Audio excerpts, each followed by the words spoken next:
Наш вертолет покинул аэропорт Таштаголя и взял курс к слиянию рек Абакан и Еринат на северном склоне западного Саяна, где на стыке республик Хакассии, Тувы и Горного Алтая находится уголок горной тайги, эталон дикой природы государственного заповедника Хакасский. Заимка Лыковых. Сюда уже в 4-й раз направляется молодежная экспедиция МИРА. Именно здесь, на заимке Лыковых, не покидая 21 век, можно, оказывается, пожить в атмосфере Святой Руси, и не просто пожить, а попытаться наладить с ней нравственную связь. Святая Русь. Эти слова появились в пору расцвета православия в нашем Отечестве.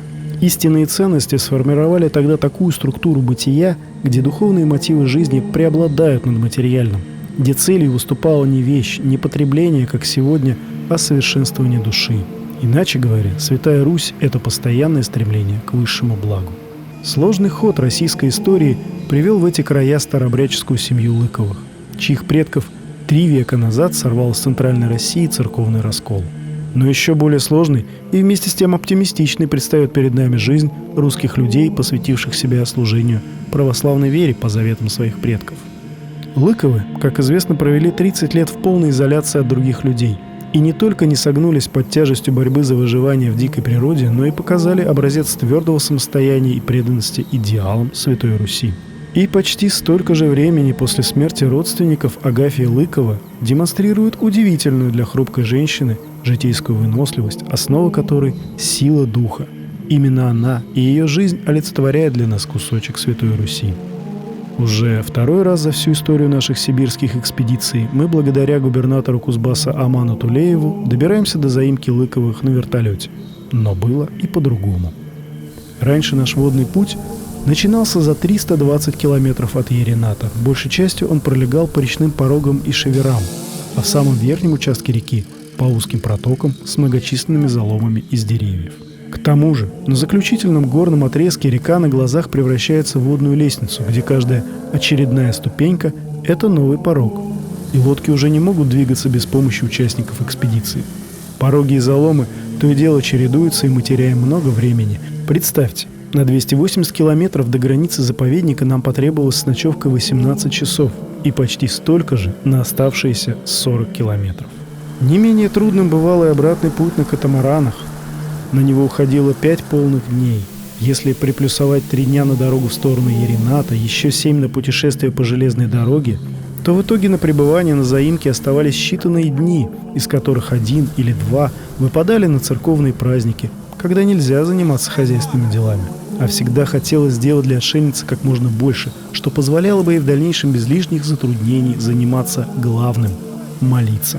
Да и общение с нею носило духоподъемный характер, а прерывая его раньше, чем хотелось бы, мы отсекали себя от редкого по чистоте и глубине смыслов источника важной для нас и нашей жизни информации. Как же велика наша Россия-матушка, если дорога к святой обители в Восточной Сибири съедала 2/3 экспедиционного времени. Подлетаем к таежному тупику, как более 30 лет назад назвал эти заповедные места писатель Василий Песков.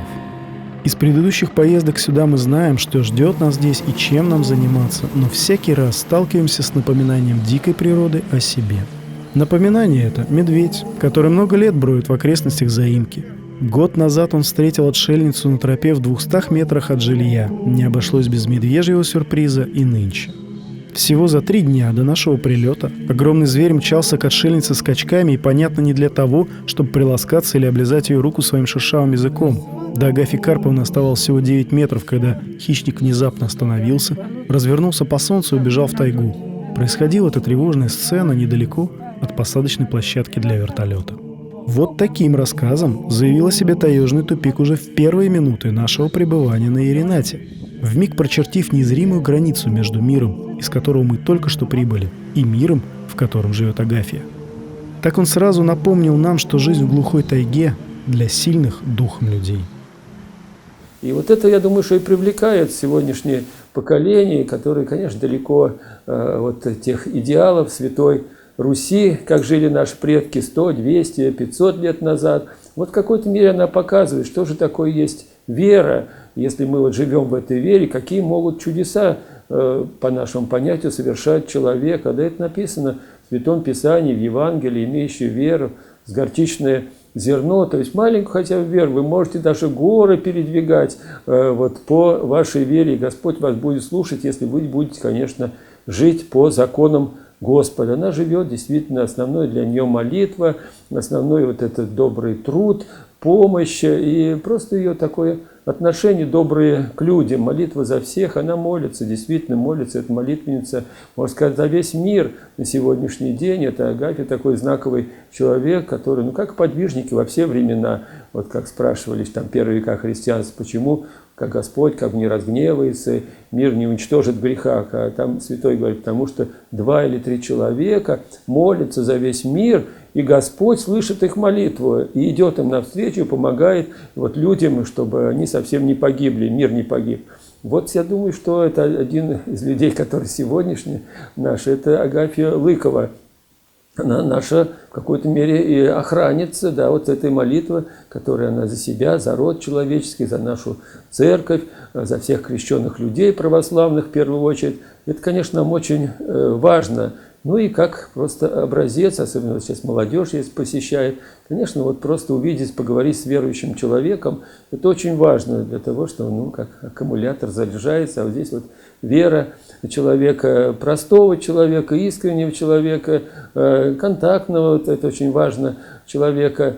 Вот. И вот это Агафья сегодняшний наш образец веры. Вот еще раз говорю, что это как раз старообрядцы в какой-то мере с Божьей помощью эту веру сохраняют, передают, конечно, и сами молятся, и дай Бог, что как можно больше бы из людей, которые живут в нашей России, православной, бывшей Руси святой, вот эту веру бы видели, самое главное, конечно, бы жили по этой вере и спасали, потому что самое дорогое для человека – это спасение души, вот эта краткая жизнь наша, которую мы проживаем, она есть подготовка к вечной истинной жизни в Царстве Божием. И вот как это делается, вот в какой-то мере Агафья нам показывает. Вот губернатор направил. Никого в тайгу поодиночке не пускайте. Хорошо. Медведь, Андрей, здесь. Это страшное дело произошло. Свой палаточный лагерь мы, как и в предыдущие годы, разбили на высоком берегу Ирината, недалеко от избушек. В нашей группе собрались бывалые туристы, но были и те, кто еще так далеко от родного дома не забирался. Новичкам все было в новинку. Установка палаток, организация походного быта и сам быт, и, конечно, трудности, которые сопровождают жизнь под открытым небом. Трудности не заставили себя ждать. Уже в первый дождь выявил недочеты в расположении палаток. А еще прохладные ночи, что в здешних горах ближе к осени обычная вещь. Однажды и вовсе заморозок на почве случился, продрогли тогда ребята основательно. Но никто не унывал. Сказывался пример Агафьи Карповны, живущей с весны и до глубокой осени в продуваемом всеми ветрами легком балагане. Посмотрите, пожалуйста. Вот мы вам тут привезли гостинцы, виноградик, груши, вот, то, что сладкое, то, что у вас тут не растет. Вот, это вот вам передали из метрополии. Там кто-то, люди собрали там деньги, письма, какие-то молитвы передали вам. А вот это письмо от митрополита Корнилия. Я к нему заезжал, он просил меня вам передать. Боголюбивой рабе Божьей Агафье Лыковой. Дорогая Агафья, прими ради Христа милостыню, которую собрали для тебя прихожане Рогожской общины города Москвы. Желаем тебе помощи и заступления в твоей праведной и многотрудной жизни в тайге. Помощи от Бога, Пресвятой Богородицы Троеручицы. Молимся о твоем здравии и просим твоих святых молитв о нас грешных. С любовью о Христе, митрополит Корнилий, город Москва. Август 2016 год. А этот Петр, да, молится. Молюсь, каждый день за них. Когда мы видим сверхскромное временное жилище Агафьи Карповны, нам трудно понять, почему она живет здесь, если рядом нормальный дом. И не поймем без помощи специалиста. И такую помощь нам окажет старец Паисий Святогорец, который чуть больше года назад канонизирован в лике преподобного. Старец стал святым еще при жизни. Это про него сказано, что таких святых, как отец Паисий, Господь посылает на землю раз в 400 лет. А нам важно помнить, что он был еще и нашим современником, поскольку закончил земной путь в 90-е годы 20 века. Иначе говоря, дышал с нами одним воздухом, знал о современной жизни то же, что и знаем мы. Но, в отличие от нас, видел ее изъяны и хорошо понимал их природу. Все это придает его словам дополнительную убедительность. Старец говорил о таких случаях, как балаган отшельницы. «Отбросьте вы мирскую логику, своей логикой вы не даете работать Христу», и приводил пример. Как-то раз мне довелось оказаться в роскошном доме. Во время беседы хозяева сказали мне: «Мы живем прямо-таки в раю, а ведь другие люди так нуждаются». «Вы живете в аду», — ответил я, и продолжил. «Если бы Христос спросил меня, где тебе отвести место, в какой-нибудь темнице или же в доме, подобном этому, то я бы ответил: в какой-нибудь мрачной темнице. Потому что темница пошла бы мне на пользу, она напоминала бы мне о Христе, о святых мучениках, о подвижниках, скрывавшихся в пропастях земных. В 1000 раз лучше жить в тюрьме, чем в таком вот доме», — заключил он. Он и жил в условиях, которые мало кому покажутся приемлемыми. Зимой в келье совсем не топил печку. Когда холод становился невыносим, он брал шкуру и заворачивал в них ноги. На улице зимой работал в одном подряснике, под которым обвязывал себя бумагой. Днем старец напряженно работал и держал пост, а большую часть ночи проводил в бдении, с молитвами и псалмопением совершал поклоны. И спал он на цементном полу. Всему этому с позиции мирской логики нет разумного объяснения, но оно есть, если обратиться к другой логике. Русский богослов и публицист-проповедник Феофан Затворник на этот счет говорил, что должно так вести дела, чтобы весь день представлял непрерывную цепь актов самоотвержения, и все это Господи ради.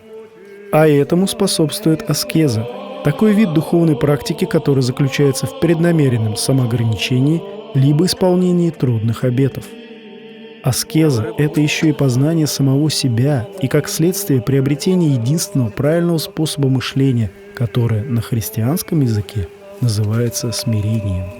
Когда глядишь на хлипкий балаган отшельницы, то вряд ли подумаешь, что видишь самый крепкий на земле дом, а между тем это именно так. Сказал же Христос в Нагорной проповеди: «Всякий, кто слушает слова мои и исполняет их, подобен человеку благоразумному, который построил свой дом на камне». А камень — это заповеди Христа. Кто тщательно их исполняет, тот препобеждает не только гонения людей, но и все козни дьявола. А теперь вспомним про поведение медведя, который уже готов был растерзать отшельницу. Именно про такие случаи говорится в притче Христа: «И пошел дождь, и разлились реки, и подули ветры, и устремились на дом тот, и он не упал, потому что основан был на камне». У Агафьи на этот счет все в порядке, а подтверждение ее всегдашняя улыбка. Казалось бы, какие причины радоваться человеку, который сам себя во всем ограничивает? Но духовное состояние, в котором находится человек, дает ему, по мысли старца Паисия, сияние и внешнее. Мрачный христианин, оказывается, есть явное противоречие духу и сути Нового Завета. Истинное христианство привлекательно и обаятельно, что мы и видим на примере таежного тупика. Такой же обаятельной силой, напоминают историки, обладала и первая христианская церковь. Почему она и приобретала свою паству. Молитвы там все перемещено, да? Там и все это. В посты, когда все поклоны земные. Между счастьем я все сословие. Был сестровник у нас писанный он, но и все-таки там также сестры.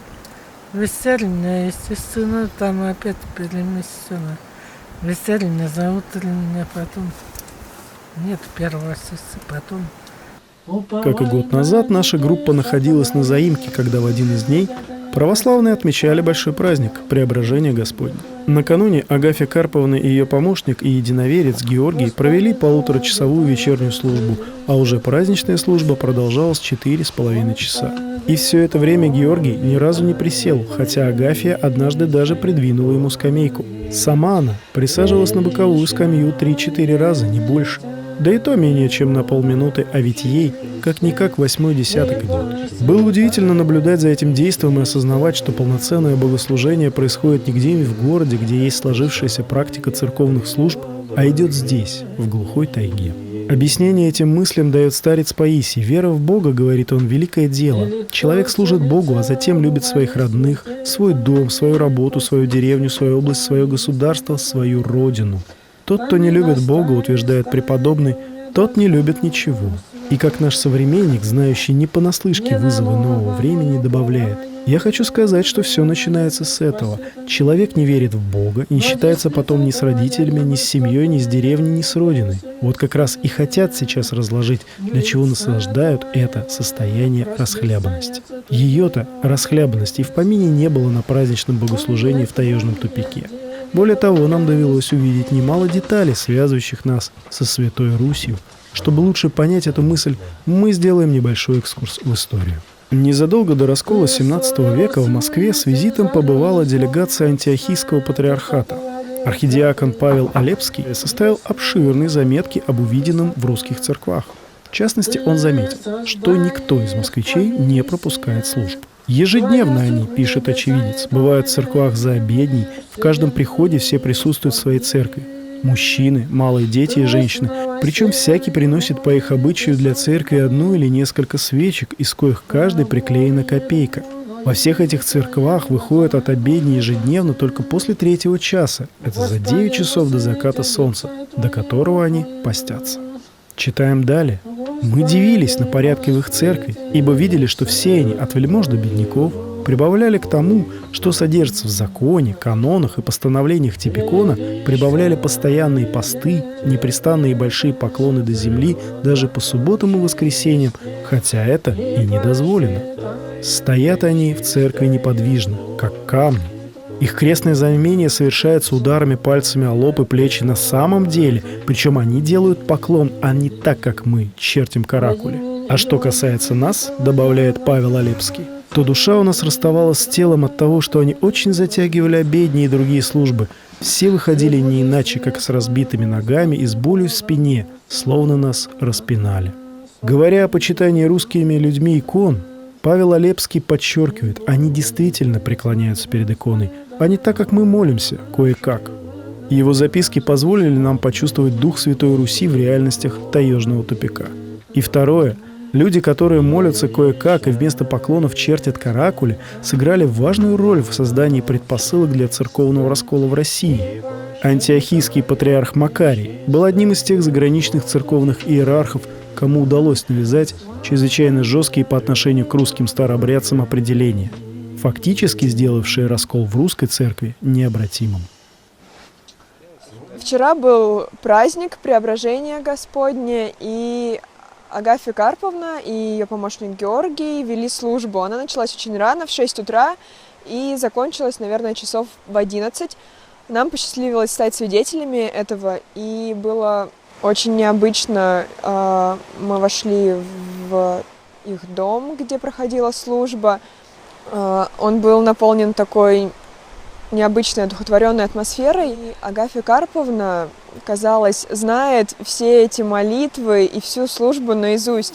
Жизнь нашей группы в Таежном тупике, который по замечанию владыки митрополита Корнилия является маленьким, но все же монастырем, подчинялся его уставу. А это не только духовные беседы с Агафьей, но и ежедневные послушания, то есть всевозможные дела по хозяйству. Собственно, духовность как стержневой признак Таежного тупика присутствует даже там, где на первый взгляд ее будто бы и нет. Это обстоятельство для ребят стало открытием. Они признавались, что пока не могут причислять себя к людям духовным. Они-то имели в виду, что не ходят на храмовые службы, не держат пост, но оказывается понятие духовность куда глубже наших представлений. Святой старец Паисий говорил, выходя на улицу, бросьте взгляд вокруг. Может быть, кто-то или по невниманию, или по злобе, хотя я желаю, чтобы никто не делал зла, что-то бросил и занялся огонь, поэтому поглядите, это тоже относится к духовной области, потому что и в этом взгляде присутствует любовь. Здесь ключевое слово – любовь. Любую работу надо делать так, как Агафья, а она делает ее с любовью и очень профессионально. Но в мирской жизни профессионал исходит из деловых соображений, а Агафья-то из других. Каких же? И старец Паисий поясняет нам, что бы ни делал человек, он должен делать это для Бога. Мы забываем Бога, и потом подключается помысел, что мы делаем что-то важное. Подключается и человекоугодие, и мы стараемся не пасть в глазах людей. Если кто-то действует с мыслью, что Бог видит его, наблюдает за ним, то надежно все, что бы он ни делал. Если мы делаем что-то с целью понравиться людям, то это не приносит нам никакой пользы. До таких тонкостей нам еще не доводилось добираться, и только имея перед глазами весь образ хозяйки Таежного тупика, начинаешь понемногу корректировать свой взгляд на мир. Так что уже хотя бы в одном этом наша экспедиция принесла важный результат. Наша волонтерская деятельность на заимке развернулась по многим направлениям, чаще всего с которыми ребята занимались впервые в своей жизни.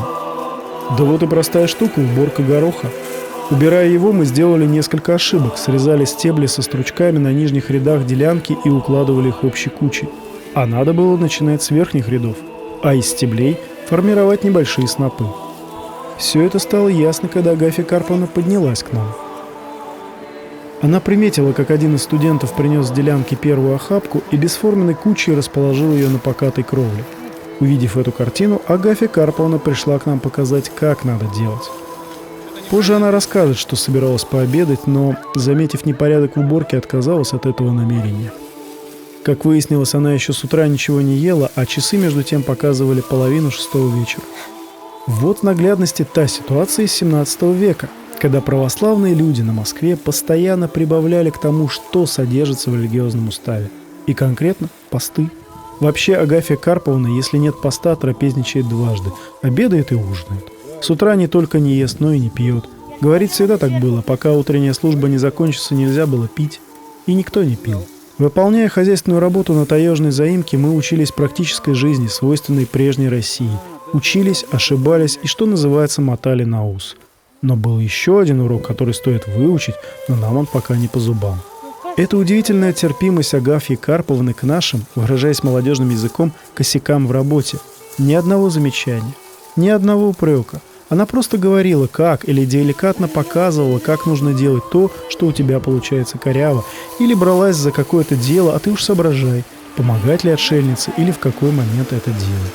Особенности такого поведения помогает понять старец Паисий. Он говорил, что люди, подобные Агафье, не произносят громких проповедей. Они молча проповедуют Христа собственной жизнью и делают это способом наиболее достоверным, своим опытом. А это и есть то, что жаждет мир, особенно сегодня. Так говорил святой, которого Господь посылает на землю 1 раз в 400 лет, и советовал выпалывать из себя мирское выпячивание и мирскую удачливость, которая есть неудачливость духовная. Вот такими неожиданными нравственными уроками обогатилось наше волонтерское братье в таежном тупике. Я не думал, что так много слова «впервые» я здесь почувствую. Это я впервые сделал колун, впервые наколол такое количество дров, впервые таскал дрова из реки на берег с помощью веревки, обвязывая специальным способом. Впервые сделал лестницу, понял вообще, что это из себя представляет. Очень много впервые. Воскресный день в таежном тупике не работают. По этому поводу Агафья Карповна рассказала историю про своего деда Иосифа. Когда кто-то в воскресный день заметил, что деревянные заготовки для санных полозьев, висевшие на стене, загнулись сверх меры, то дед Иосиф ответил: пусть они свернутся в кольцо, но в воскресенье он не возьмется за них.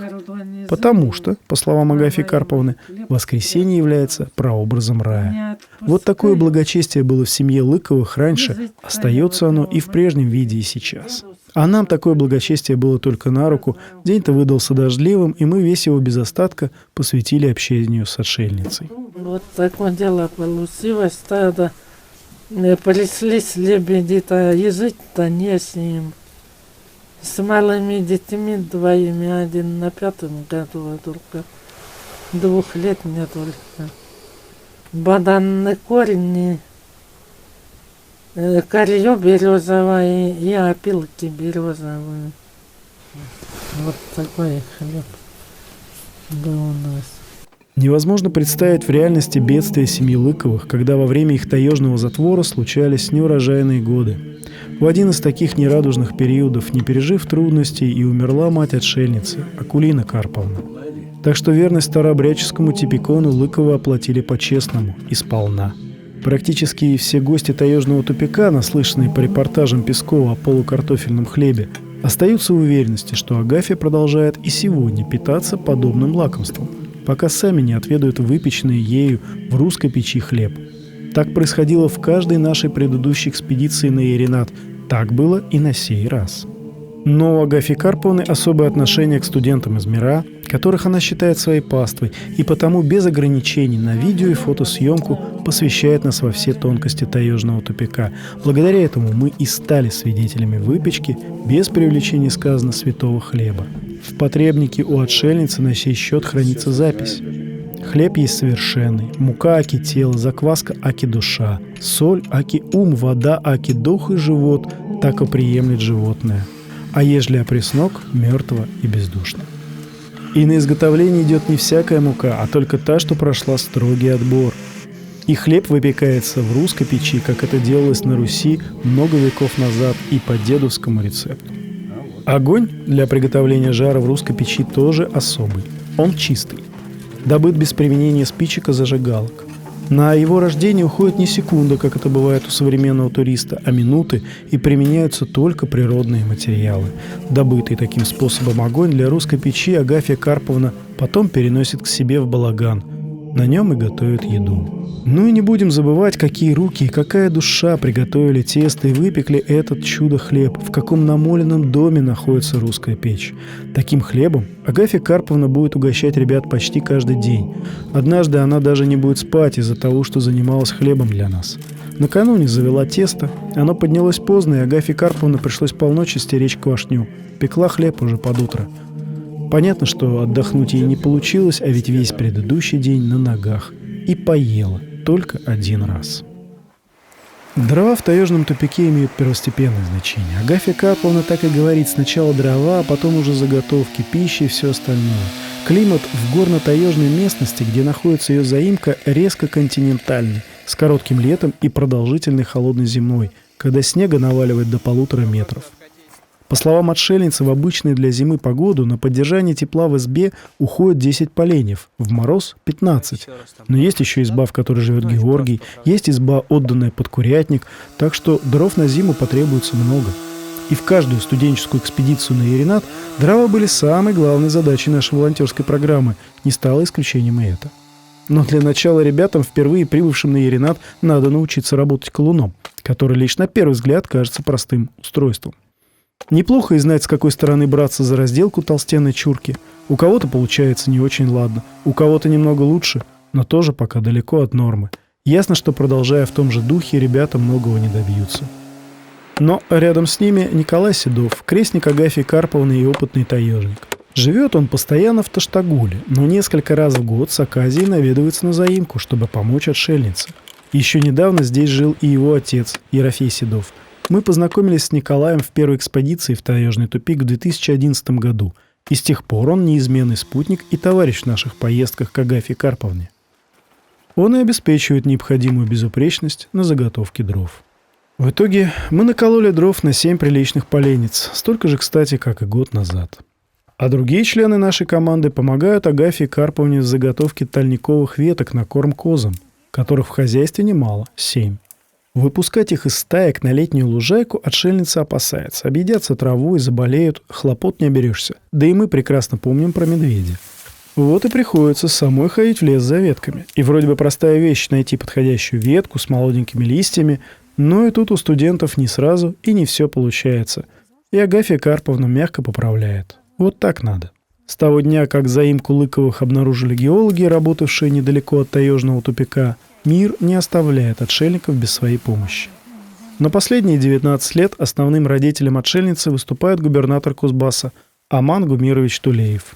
Помогают ему в этой своеобразной шефской работе главы Таштагольского района и Таштагола Владимир Николаевич Макута и Алексей Анатольевич Путинцев. Дважды в год они привозят на Еринат продукты и комбикорм, предметы быта и хозяйства. А такая тесная дружба, и, наверное, где-то, может быть, патронирование ее началось в 1997 году, когда Аман Гумирович Тулеев стал губернатором области, я стал главой района в этом году. И тогда в тайге были очень серьезные большие пожары. Весь юг Кузбасса был в дыму. И мы облетали, искали очаг пожара и облетали по краю области. И говорю: Аман Гумирович, вот совсем недалеко, здесь Агафья Карповна, завернем? Он говорит: давай. И вот после этого знакомства Аман Гумирович мне поручил и сказал: будешь, значит, помогать Агафье Карповне. Как будет возможность, всегда от кузбассовцев и продукты питания привези, какую-то помощь окажи. За всякую помощь Агафья Карповна благодарна, но при этом не изменяет сложившимся веками старобраться в практике. опоры на свои силы. И потому, на освободившейся от гороха делянке собралась сеять озимую рожь. А мы вызвались подготовить эту делянку к севу, то есть убрать сорняки и вскопать землю. И вновь пришлось кое-чему учиться, в частности, работе мотыгой на склоне крутизной до 45 градусов. Для сравнения, решили испытать в непривычных условиях лопату. Оказалось, что мотыга для обработки почвы на крутом склоне все же предпочтительней. В нашем фильме мы старались снять все, что происходит вокруг нас, но одну ситуацию мы попросили Агафью Карповну помочь нам реконструировать. Речь идет о ее прошлогодней встрече с медведем на тропе вблизи изб. Она не отказала нам, что лишний раз подчеркивает ее беспредельное смирение, которое является важнейшей чертой христианского характера. Роль медведя выполнял один из студентов, ему надо было выйти на точку, где появился хищник, когда Агафья Карповна шла по тропе. Нам хотелось увидеть, как близко друг от друга оказались человек и опасный зверь. Что делать, когда такое случается? Как поступили бы вы? А Агафья Карповна, не задумываясь, пропела Иисусову молитву: «Господи Иисусе Христе, Сыне Божий, помилуй меня грешную». Эта молитва на стандартной странице занимает менее строки. Но какой силой она обладает, если хищник тут же умчался в глубину леса? Не случайно старец Паисий называет молитву духовным оружием. Уже в новой встрече с медведем близ рыбацкого балагана, которая произошла за 3 дня до нашего приезда, Агафья Карповна помимо молитвы трижды осенила себя крестом. И опять святой старец Паисий помогает понять нам смысл действий отшельницы. Если человек осенит себя крестом и верит в свою жизнь в руки Божьи, говорит он, то и Бог будет потом судить, жить или умереть надо было этому человеку. Насколько человек соединяется с Богом, настолько ему ничего не страшно. А сила крестного знамения известна еще с ветхозаветных времен. Крест, который Моисей начертал своим жезлом при переходе израильского народа через Красное море, сначала разделил его воды надвое, а затем соединил их вновь. А тогда ведь израильтяне оказались в положении аналогичном Агафьиному во время медвежьей атаки на нее. Это ты, Агафья Карповна, на краю гибели была. Если бы он тебя подмял, это все. Ой, это страшно. В той ветхозаветной истории происходит первое упоминание креста, который позже, после воскресения Христова, станет символом свободы. Как видим, и в стычке Агафьи Карповны с медведем он сыграл роль освободителя. В праздничный день Преображения Господня после завершения службы мы под водительством Агафьи Карповны отправились в лес на сбор ягод. Но мы их не набрали. Ягодник пострадал от града 2-недельной давности, а поход в тайгу между тем получился поучительным. Мы убедились, что отшельница любое дело выполняет с очевидным результатом. Не вышла с ягодой, так она насобирала более ведра грибов, а еще полную котомку кедровых шишек, слетевших с деревьев. Так делает человек, приученный жить в природной среде. Сбор дикоросов не противоречит религиозному правилу, согласно которому выполнять тяжелую физическую работу в праздничный день христианину нельзя. Праздник и воскресный день надо посвящать Богу и на святые дела, в том числе на просвещение ума и сердца полезными религиозными знаниями. Что и произошло с нами на привале, когда Агафья Карповна рассказала ребятам семейную историю о благочестии ее давних предков, живших еще во времена Святой Руси. Эту историю мы услышим чуть позже, а пока послушаем, как Агафья Карповна поет молитву Николаю Угоднику. Эту молитву, предупредила она, только тут, в таежном тупике, можно услышать. О, великий заступник, Сергию Божий, треблажение Николае, и за подсольностную сиявы Иисусе, скоро и Отце услышите быстро, буревающим пристанище тихое, везде предваряя и спасая, и изымая от бесстройности все, и преснодействуя предельная от Бога найти благодати суден даров. И отец был такую веру имел, как услышал звон колоколов, все сыновьям, если застала на мосту среди реки с вазами, скажет, вы полегайте кони. Ну вот было, я среди реки на мосту услыхали, в колокола созвонили на веселье. Отец-то сыновьям встал, говорит, вы полегайте коней, оставляете ваза. Отец стали с моста-то свести. А отец-то нет, выпрягайте и все. Ну и потом выпрягали они.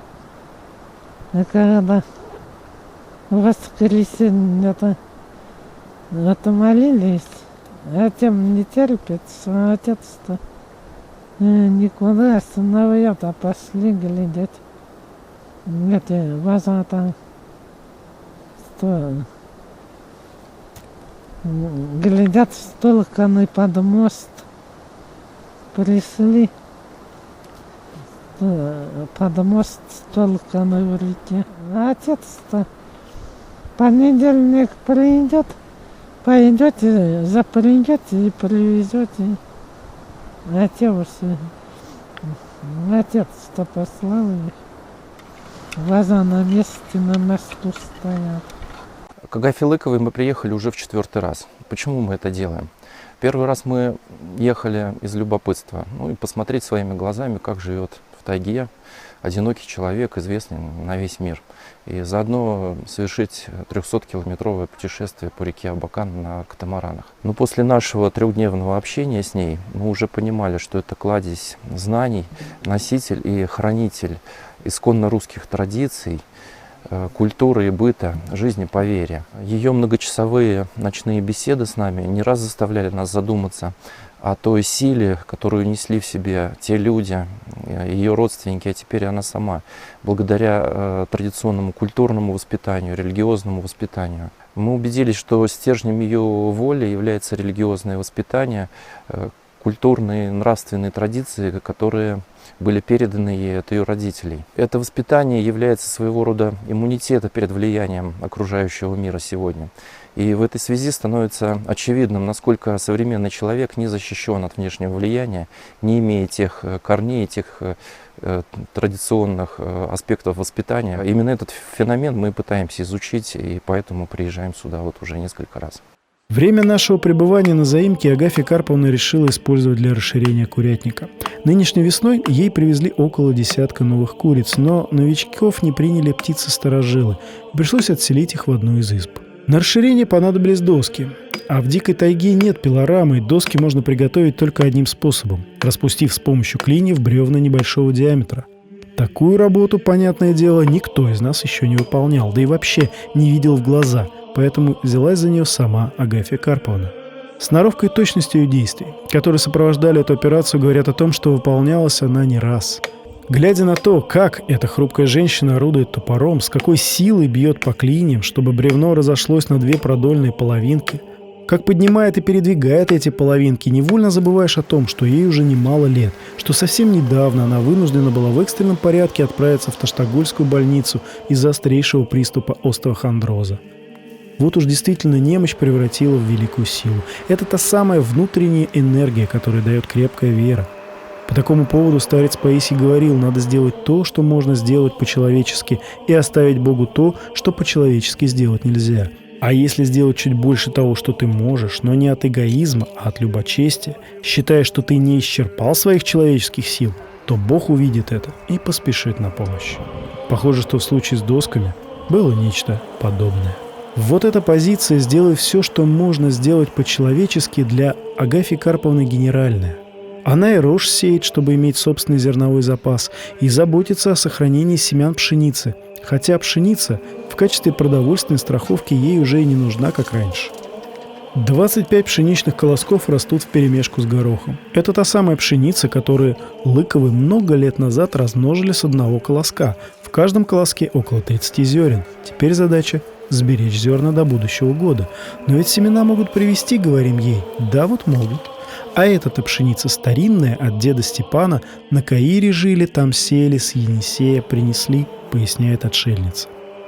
В этих словах огромный житейский опыт и важный философский смысл. Надо держаться за то, что досталось тебе от предков. Приближается день отъезда нашей группы на Большую Землю. Время пролетело незаметно, наполненное интересным общением с отшельницей и такой работой по хозяйству, которая для нас, городских жителей, по-своему тоже интересна. Ну, например, устройство на русле горной реки рыбацкого заездка. Заездок – это хитроумная запруда, с помощью которой осенью добывают хариус. Такие плотины лыковы строили всегда, часами бродя босыми в холодной воде. И у Агафьи та же забота – надо запастись рыбой. Есть, правда, небольшой запас сушеного творога, оставшийся с минувшей зимы, но его мало, а пополнить нынешним летом не удалось. Есть мед, привезенный нами год назад, а вот мясо на заимке водится редко, так что рыба очень нужна. Весь сентябрь Агафья живет в рыбацком балагане, отлучаясь ненадолго, чтобы напоить и накормить свою живность. В этом балагане сушат и коптит добытую рыбу, в нем и молятся, а в горах осенью уже холодно. И к тому же никуда не делся медведь-ракетир. Ребята очень хорошо помогли, взяв на себя самую трудоемкую часть работы. Не будь их, Агафье и ее помощнику Георгию пришлось бы нелегко, да и времени на то, что парни сделали играючи, у них ушло бы намного больше. Сложнее было там, где требовались навыки из сферы «сделай сам». Вездесущий сервис в наших городах постепенно отлучил мужчин от необходимости работать с молотком, пилой, рубанком, а тем более стеклорезом. Я колол дрова для Агафьи Карповны, для того, чтобы она перезимовала и просто на целый год, и, можно сказать, пренебрег правилами некоторыми, которые используют в приколке дров, и, в общем, треснула древко, прямо очень серьезно. Вот сейчас уже не видно, но вот сколько на это ушло медной проволоки. А именно умение резать оконное стекло в один из последних дней на заимке и понадобилось, чтобы выполнить просьбу Агафьи Карповны и перестеклить 2 окна в ее избе. Отшельница и здесь осталась верна себе. Видя, как не совсем ловко управляются студенты с непривычным инструментом, она лишь озадаченно наблюдала со стороны, но при этом ни одного замечания. Сама, владеющая искусством жизни в автономном режиме в совершенстве, она и нам давала возможность найти себя. Поэтому находиться около нее значило постоянно учиться. К тому же все наши, опять употребим это слово, косяки, для нее были испытанием, или, как говорят православные, искушением. А проводить жизнь в искушениях, утверждал Иоанн Златоуст, есть удел особо доблестных людей. Бог всегда так поступал с мужами дивными и великими. Как, скажем, протопоп Аввакум, духовный вождь русских старообрядцев во времена жесточайших гонений на них. Существование такого человека и его присутствие среди нас уже есть благо и спасение.